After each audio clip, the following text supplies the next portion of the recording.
G'day guys, and welcome to another YouTube lesson. Today we're taking a look again at the business function of operations. And we're going to be taking a look at the the first lesson here on influence of operations management. Those impacts, those effects, those influences, good and bad, often, and how they impact upon operations. So I want you to be able to define globalization, define legal regulations, define environmental sustainability, but you need to go further than that. You should know that by now, and be able to tell me how they impact, affect, influence a business. And that's where you get your depth of your essays, and you can demonstrate your understanding and show through case studies and statistics how globalization is impacted upon Qantas. Has massively, especially in how things are maintenance section of Qantas and their operations, and the technology that Apple uses, how that is impacted upon Apple, and so on. All right, now, in terms of influences of operations management, as we said before, there are, in terms of the syllabus, globalization. Technology has an impact. There's quality expectations. Cost-based competition will impact upon a business, have an impact, an influence on its operations. Government policies, legal regulation, environmental sustainability, and CSR, corporate social responsibility, all have a big impact, influence on a business in general, but especially operations. Now, in terms of globalization, that first impact, that first influence, define it. Then tell me how it's an influence. Define it. Globalization is defined as the integration and interdependence of the economies of different countries, creating this global economy. It generally means that instead of a business and consumers operating on a local or national scale, they now operate on a global scale.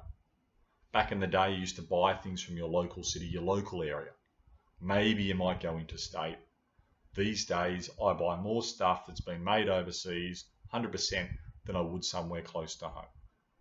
That's what globalization is about. You need to now be able to say how that's going to impact upon a business. In essence, globalization is the movement from this local scale to this global scale. Now, there's three ways, at least, but three ways we'll look at where globalization impacts a business and operations in particular. Firstly, it does this because it allows a business to source, which means obtain, get, buy its inputs, its raw materials, from the cheapest possible country. Or if you want some fine German engineered machinery for a car, equipment, engines, then not necessarily cheaper, but better quality. Depends on what type of business you are. That cost leadership or that good service differentiator. But you can see how it's a big impact on a business. You're buying stuff from Australia because you just want to, but old mate down the road is purchasing stuff from a cheaper location, sourcing those materials, those inputs, then you're not going to be around for long because they'll be able to sell their product for cheaper than what you can because it costs them cheaper to make it, and you're all gone out of business. All right, it'll give them a competitive advantage over you if you don't source overseas generally from a cheaper location. Now, the second way the globalization impacts a business and its operations can sell its product to different markets overseas. It's a great advantage that Aussie businesses can sell overseas their products. It opens up markets. Okay, and how products are made might need to be made differently too. Okay, in keeping with other people's customs and cultures. However, overseas countries and companies can sell to our Australian consumers, to you and me. And that's a negative impact influence on Australian business. And most manufacturing businesses in Australia haven't liked this second point, and many of them, most of them, are now out of business because they could not compete. Now, the last reason why it is an impact, globalization, it allows business to outsource the labour and manufacturing component of its business. So not only can you source overseas, You can outsource parts of your business overseas. Could be a call center in Malaysia. It could be you're outsourcing your IT to France, wherever it may well be. And you can do that at reduced cost. Again, gaining a competitive advantage. So it could be in that instance a positive influence on operations. Now, the second influence we have is technology. Technology is seen as an influence because it is about a business using computers, the internet, robotics, and other technological equipment in the making of a good or service. Now, technology's changed a crap load over the last 30 years. You know, from when I was young, and you know, I'm not that old, although you look at me and think so. So I feel I'm receding, leave me alone.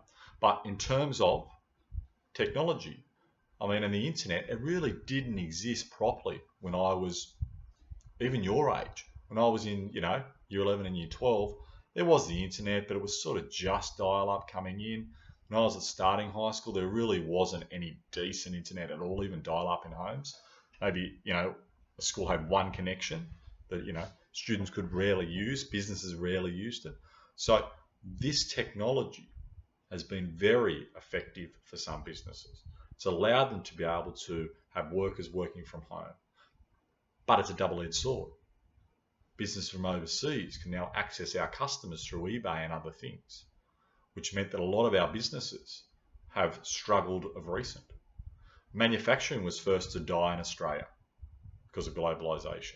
Because of technology, and that's enabled globalisation to a large degree, tertiary industries, the computer that I'm using to be able to film this, I didn't purchase it in Australia. It wasn't made in Australia. So it wasn't manufactured here, but it wasn't sold here. I purchased it overseas for probably about 30% cheaper than what you'd buy at your local retail outlet. Hence why a place like Dick Smith's gone out of business. So know what technology is and be able to explain how it is a good impact for businesses and how it can be a negative impact for businesses too. Our next one is quality expectations. These are quality or customers' expectations. Tomato, tomato, same thing. Customers' expectations about the quality of a good can influence a business's operations. Let's think about that for a second. This occurs because consumers, they've got certain expectations about the quality of products that they purchase. I'll give you an example here. Apple tend to have high quality products that are expensive, okay, but they tend to work well, have better customer service and so on. But let's think Mastermind Up and Apple thinks, whoa, some businesses that are second to market are undercutting me for price. So what we will do is we will produce a product, a new iPhone that's cheaper than what we're selling now. Now, in terms of this quality expectation, people purchasing that new iPhone, they expect it to be reasonably expensive, but they also expect correspondingly to that it's going to be of very good quality. In this new iPhone, I suggest, it will be an inferior product to usual, but it will be cheaper. What do you think the Apple customer will think? At the start, they might think, sweet, cheap as, well done. But they won't be happy soon after that when things don't work as well, when it breaks down far quicker, when the quality of the product is much lower. And so businesses aren't stupid. Businesses like Apple make sure to look at what their customers want and use that as a guide in the creation of their product. And this is where marketing and operations are very much interdependent with each other. All right, the next one is cost-based competition, the next impact, influence. Cost-based competition refers to businesses trying to lower their operating cost as low as possible in order to gain a competitive advantage over their competition. This can be a major impact influence for a business to try and therefore reduce their operating costs so they can increase their market share. Now, if the business is a cost leadership business, they're focusing on lowering costs, right? Then cost-based competition, it's going to be a major impact on the business. However, if a business is a good and or service differentiator, this cost-based competition will impact them, but not as much, because customers will be prepared generally for that quality expectation, be prepared to pay a little bit more for a good service differentiation business, and therefore whatever the competitor charges doesn't impact that business so much. But if you are ruthless and cutthroat and all your focus is on cost, you get tight-ass consumers like me. And if someone else does it cheaper, no loyalty for me, I'll go with them. It is going to impact you far more than it say as a business like Apple. Now, next one are government policies. There are a large number of government policies that can have a big impact, influence on the operations of a business. I'm going to go through one example with you today. This example includes the lowering of tariffs. Now, tariffs are taxes on overseas goods, generally or especially in relation to manufacturing items. Okay, that means that if Toyota or any car manufacturing business, they make a car overseas and they try to sell it to an Australian, then they have to sell it for the usual price plus Toyota, Mazda, Peugeot, whoever, they also have to pay an additional tax to the Aussie government. That extra tax, so they might be selling me their Mazda, I don't know, 3 or whatever it is, for 25 grand. I don't know much about cars, but 25 grand. And then if they've got to pay a 10% tariff, then they've got to pay 2,500 to the Aussie government. Therefore, they may end up making a loss. So they pass it on to me, the Australian consumer, and they sell the Australian car for 27,500, 25,000 plus that tariff they've paid to the Australian government. That's roughly how it works. Now, tariffs used to be extremely high, and that was good and bad in a way.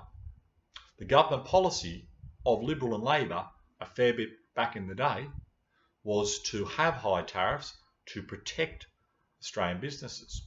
Sounds good. It means overseas companies can't sell here. It means our businesses do well. But there's a downside of not having this free trade. Tariffs weren't 10%. They were very high, which meant that I had to pay a very expensive price for an Australian-made car, or had to pay even higher for an overseas-made car for a huge tariff. Therefore, my money that I owned was worth not as much because I couldn't purchase many goods and services for a reasonable price. So this has been a big focus. Lots of things have come down in price. How does this impact businesses? In a good way, sort of, sometimes. Means that the tariffs have come down on overseas products, selling overseas. So Australian businesses can sell overseas and don't have to pay these tariffs, or very reduced tariffs, open up markets for them. Okay, but the downside is that overseas manufacturers and businesses can do likewise to Australian consumers. And that's why a lot of our manufacturing businesses have gone out of business, because they can't afford to compete. We make our labour laws, which are great, as such that our minimum wage is quite high, and compared to other countries, we can't afford to make these products. Now, next influence are legal regulations. So a major transforming resource in operations is the labour of the workers. They do a lot of the changing. It's changing a bit with capital labour substitution, but workers need to be there to make products generally. The government in Australia heavily regulates how a business must treat their workers from a whole range of ways. We've done that with HR, but especially with something like WH&S legislation. Now, this provides additional costs, or adds additional costs on to businesses having to follow these legal regulations like WH&S and so on. And any time a business has to comply with the law, it's called red tape or compliance cost, and it's an additional expense for the business. Now, the following influence, or the next one, is environmental sustainability. This is about meeting the future generations' needs without damaging or not enabling future generations to meet their needs. Giving a crap about the future, in plain speak. It's now seen as a very important influence, especially for operations, because if a business is not seen to care about environmental sustainability, it'll lose customers. And because of interdependence, finance sales will fall, operations won't be asked to make so much, people will lose their jobs, businesses will not be able to stay viable. So because of this, a business needs to change how it makes its products, i.e. the use of less plastics, or Woolworths and Coles getting rid of single-use plastic bags is an example. All right, corporate social responsibility, CSR. It's an extension of that triple bottom line, where you're not just worried about the bottom line, which is the dollars, the profit. You also care about social responsibility and environmental responsibility as well. This is an influence on a business's operations because a business must have or may have to change or probably need to change the way it operates to become a good corporate citizen, such as making sure they manufacture in a more environmentally sustainable way. Now, the syllabus asks us to look at the difference between legal compliance and ethical responsibility. Now, they often go hand in hand with each other, but I think a lot of you get the difference, maybe some don't. Legal compliance means doing or following the law and making sure you do something as a business, because if you don't, you will face legal ramifications. You will lose your license, you will be hit with fines, you may even be prosecuted depending on how illegal something is you're doing, like dumping huge amounts of toxic waste into a river. That's not just ethically wrong, but it's against the law. It's not being legally compliant. So following the law is legal compliance. Ethical responsibility is in line with that generally, because laws are made based often on people's ethics. But ethical responsibility is doing the right thing because it's the right thing. It's morally correct to do so. And in terms of the two, most of the time, doing what is ethical is also what is legal, because laws are based on that. But from time to time, you can be acting within the law and being legally compliant, but what you're doing is not ethical, is not right or just. And so you need to understand the difference between those two. All right, getting there. Environmental sustainability and social responsibility. I sort of looked at these a bit earlier at 2 dot points above. This comes under that CSR. That means making sure that you're doing the right thing in terms of the environment and making sure that you're doing the socially responsible thing. Okay, in terms of environmental, an example is BHP, or BHP Billiton. In 2010, it warned that Australia should look beyond coal, even though it sells a whole bunch of coal. It said, look, we need to start looking at other sources of revenue, other ways to generate electricity, because it's not good for our environment and global warming. And so it's acting in an environmentally sustainable way. A social responsibility example is Q, the fashion brand, as I know, continuing to manufacture almost all of its products in Australia. Now, they find it very difficult to do so, but they think it's the social, responsible, and correct and right thing to do. All right, guys, thanks again for listening. See you next time.